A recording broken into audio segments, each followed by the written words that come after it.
Hello everybody, welcome back to another episode of AJ's Farm, where today we are back at the manual, the service manual.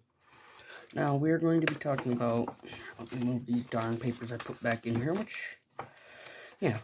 over here we're going to be talking about this side today, not this side because we talked about that in another episode, so it'll probably be up there. I'll put a link to that up there, down in the description down there. So, let's get into it. Alright, so here we are. We're going to be talking about the tractor identification and some specifications like the cubic inch of the motor and some different things. So, let's get into that. Over here, talking about the serial tag, the serial number tag. So, right here, the T, or it could be GT, T, or L or LM, lawnmower. There's lawnmower, garden tractor, and tractor. Now, this right here is the identification code, so if you went onto John Deere's website, you typed in 140 identification code, it'll bring up something, and then you can type that in at the dealership or whatever you need. Over here is the serial number. The 00 is the 0017 is that, and then the last two digits are your year, and then the M stands for medium, which is a medium-sized tractor for back in the 70s and 60s. Now, this would be the same thing, but for a 110, it would be a L for, S for a small tractor. Over here, there's the different identification codes, the tractor codes. This tag here is for a H3, the white one. The color would be white, which were the rarer ones. They made four or five different colors. They made white, green, orange, yellow, and pink. I think they only made 4 though. But that's basically all you really need to know. The tire sizes, you can do the same thing at your dealership. There's different tire types. There's GT3, 4, 5, 6s, and different things. Over here is more specifications, which, let me zoom in here. Alright, I'm zoomed in. So, there's engine model numbers. Let me get that into the frame. Engine model numbers, manufacturers, cylinders. So, the model numbers were always the K301. Wobbly camera. Sorry, I hit that with my hat.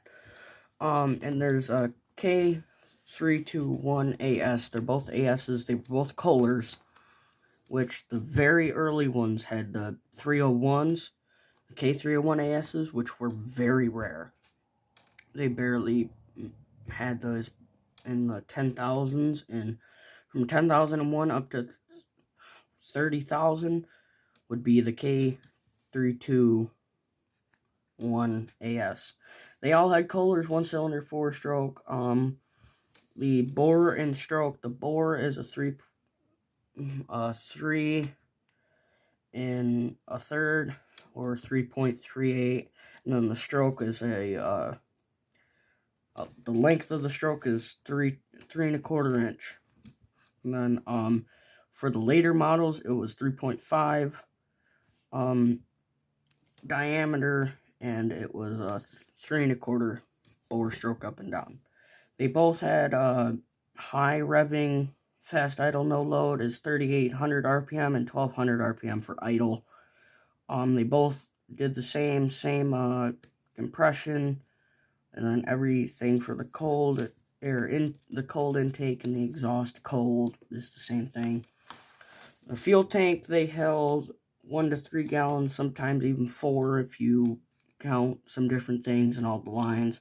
Crankcase holds 3 US pints, and the transmission holds 5 quarts, which is a lot. That's what a modern motor takes.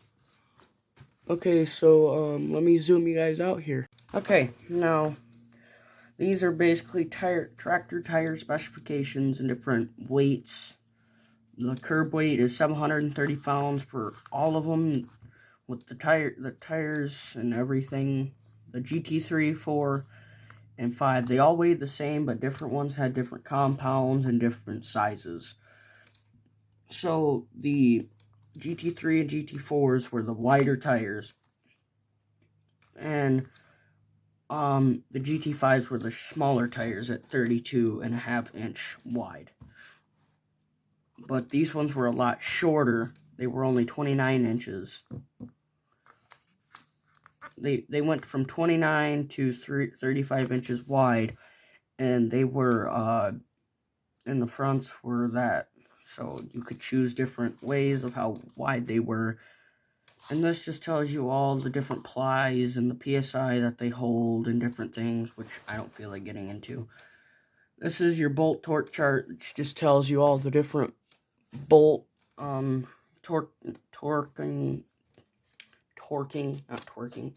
them to what foot-pounds or whatever they needed. So yeah, and the different this tells you the different bolts of how much pressure they can hold, which the SAE 8s were the ones with the 5 spline on there.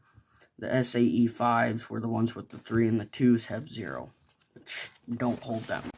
Okay, on this page here just tells you the different things for the tires. Get that wood out of here.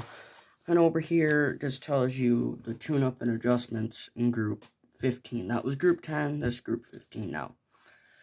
Oil changes, change your oil in the summer above 32, 30 weight, SAE 30, 5W20. There's different clearances, different RPM speed, which is your idle. And this just tells you all the different groups you can be in for that. Same thing on this page over here, so we'll not talk about that. Fuel and lubricants and different things. It tells you how much it holds in there. The fuel, do not mix with oils. Do not mix the gas with oil. Do not do any of that.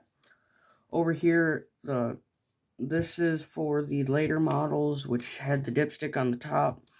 Where on the earlier models, the dipstick was on the side, not on the top, which I think is a lot better than what they had before. And this just gives you all the diagrams of where there's grease zerks, all that stuff, grease zerk. Yeah, all that, where you can fill the rear end in. And here is talking about the motor and all that stuff. We're probably not going to go through all of this here, but probably most of it. So on the next page, this just talks about the motor, which I thought was what is really cool about this. It goes up, it sucks air in this way, because here are the valves. This is the exhaust valve. On the other side, there's the intake valve from the carb into there, and then here's the exhaust coming out. So on the other side there, in between the where the spark plug is, it gets spark from where the fire from the piston hits the spark plug and gives it spark to keep the motor running. Now the valves are over here, and then on the other side is the intake valve, which comes from the carb into the intake valve, and that comes down. When the piston starts to come down, it sucks air in, and then it goes pop. When it comes back up, it goes pop, and it goes right back down. It's really cool. I love how these work. Very cool Kohler motors. And as I said before, the dipstick is over here on the later models, not up there. Next page. See the dipstick over here, the shroud.